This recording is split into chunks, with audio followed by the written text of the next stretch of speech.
Welcome back, DGen family. Here we go again. Preseason week 1. It's coming.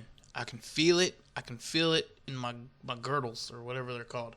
So I'm just going to get into it. Week 1 preseason. This is like the first full week of actual games, right? We should all be so excited. Your fridge should be stocked with beer. Your TV should be ready. Nothing scheduled for like Thursday through Sunday preseason. I mean, if you're going to be a real degen about it, you got to really start early. Preseason for us too, right? So, picks, I'm going to update you guys on these. Earlier in the year, or off season, I should say, we already had 3 picks for this week, which was the Cowboys at the Rams. The Cowboys to win that game, where at the time, there was no line out there, really, so it was just money line Cowboys. Texans at the Vikings. With the Texans money line being the pick on that one again because it was not really a line at the time. And then Bengals at Eagles under, and I believe at the time we were kind of expecting like a 37-point total, but it wasn't official, so now it's a 36.5. The one that we didn't have was the Lions at the Falcons, Lions minus 1.5. So some changes in this. If you've already gotten down the plays, fine. I'm not really going to, I have a little bit on each of them, but again, it's preseason. We're talking about these in early August or even like early July, depending on when we're looking at it.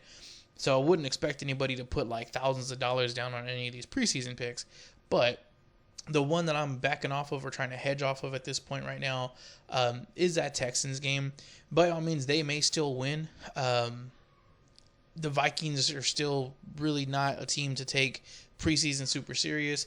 KOC, right? Kevin O'Connell, he's not super interested in it. He's had a good team, a winning team for a while now. So I don't foresee him taking it super serious and playing his guys for like a long time, especially not preseason week 1. But that being said, with JJ McCarthy, kind of struggling, honestly, at least from the reports that we're getting out of camp. And this is going to be his first full year. He really hasn't had a lot of playing time, all that kind of stuff. I would not be super, shocked if we see McCarthy get at least a quarter, if not the first half. And from what I've seen so far, and depending on when you're looking at this, you may know more than I do, I have not seen that he's playing or not playing in this first one. Because it's kind of like a fine edge that we're walking with. Because last year in the preseasons when he got hurt, so we don't want to do that again. But at the same time, the guy needs to get some reps in. He needs to get going here, and he needs a chance to at least look good and with some live bullets going on. So he may get in there, and if he gets in there against the Texans backups on defense, even if it's just for like a quarter, I don't want to take a chance on that and him going crazy and getting like 2 or 3 touchdowns or just putting his team in good spots. I'd rather just stay off of that game altogether. Cowboys Rams, we're still on the Cowboys. It's -3. I'm taking the -3. Again, Sean McVay has really said he doesn't give 2 damns about preseason.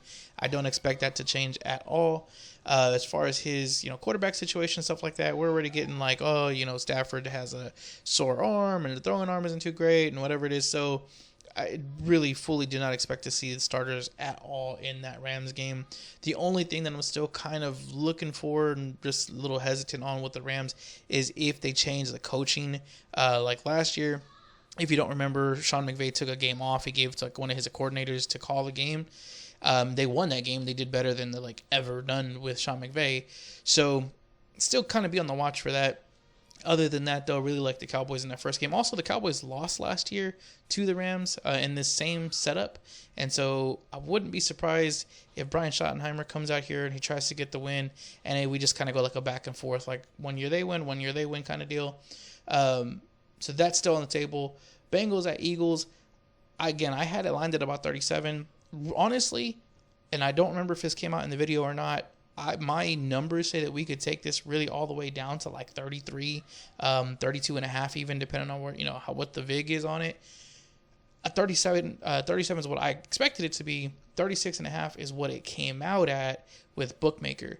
If you have a Bookmaker account, I would check there first because the last couple times I've checked there, it is still available. So if you can get it, great. If you don't have it and you need to go somewhere else, I honestly, if you haven't watched my other videos, guys, about picking what sportsbook to look at or to go with this time, really either Bovada or GT Bets would be what I'm, going to lean towards.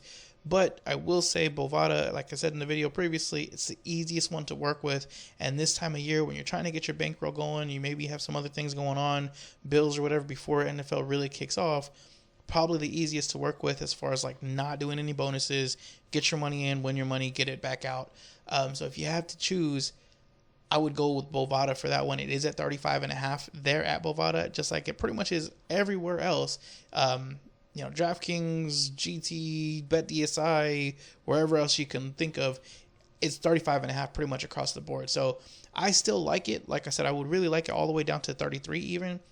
So give me that under on the Bengals and Eagles. Again, just a situation where we don't expect either of these teams to really put a whole lot of effort into this preseason game. Everyone's just kind of trying to work out, guys who are on the bubble, four stringers, who's going to make it, special teams, and that's pretty much it. We're not expecting a whole lot more than that. So I would be very, very shocked if we see these teams come out and put up 20-plus points. Really, neither of these teams has ever put up or has put up more than 16 points in a preseason game for several years now. So that's why I had it at 32.5 as far as like minimum to take. Lastly here, Lions at Falcons. And this is a new one. This is the one that we're just adding for this week. The Lions obviously lost in the Hall of Fame game. Now going back, I did realize Dan Campbell has not lost back-to-back preseason games since 2021. And that was the first year he became a head coach. If you're not looking at the screen, I am reading off of my own tweet. So, thumbs up to me. Great. Good job for me. I can read. Also, preseason week 2, which is officially next week, is the week that he tends to kind of, get pretty serious about things. He kind of uses that as his dress rehearsal. I'm not saying that he's going to change that this year because of the Hall of Fame game, but we have a team here who already has one game under their belt, a game who, they got thoroughly just trounced. Dan Campbell, I don't give a shit if it's preseason or not. He does not like to lose. He does not want to lose like that. He definitely does not want to get embarrassed. So there's a lot of things, a lot of motivation there for the Lions to come out swinging, to actually put some effort into this game, especially the players, especially the guys who are really trying to make this roster. Like, it's a pretty set roster. If you're going to make those last couple of spots, you really got to put some effort out there and at least put some things on film.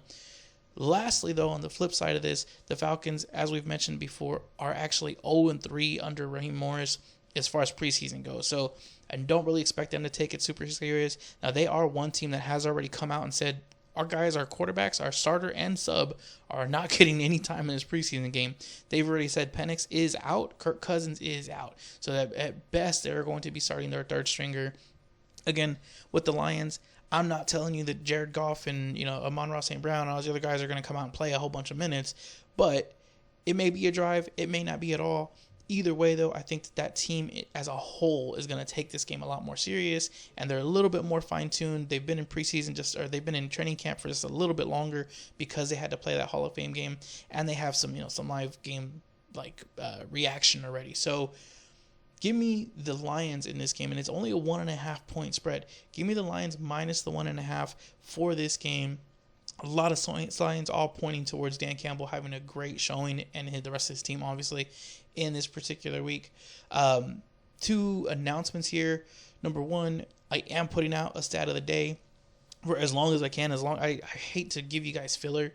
A lot of stuff during this time of year is really just filler, and I apologize. I don't mean to offend anybody, but if you're watching like a lot of fantasy stuff, and I do too, it should be more for entertainment purposes at this point, because a lot of the guys that are out there that do it like year round, they've been mentioning the same 10, 15, 20 guys for the entire summer. And so it's like, okay, well, why the hell am I still listening to this? And a lot of it's not actionable. Yeah, that guy may be great, or yes, this guy is going to have a breakout season or whatever. Great. Unless you're doing 200 fantasy drafts, you can't, guarantee that you're going to get each and every guy. It's just kind of like, where are you at in the draft, especially if you're only doing 1 or 2 fantasy teams and you're just not in the position to get those players. A lot of times you're better off just not trying to reach for them. If they don't fall to you, they just don't fall to you.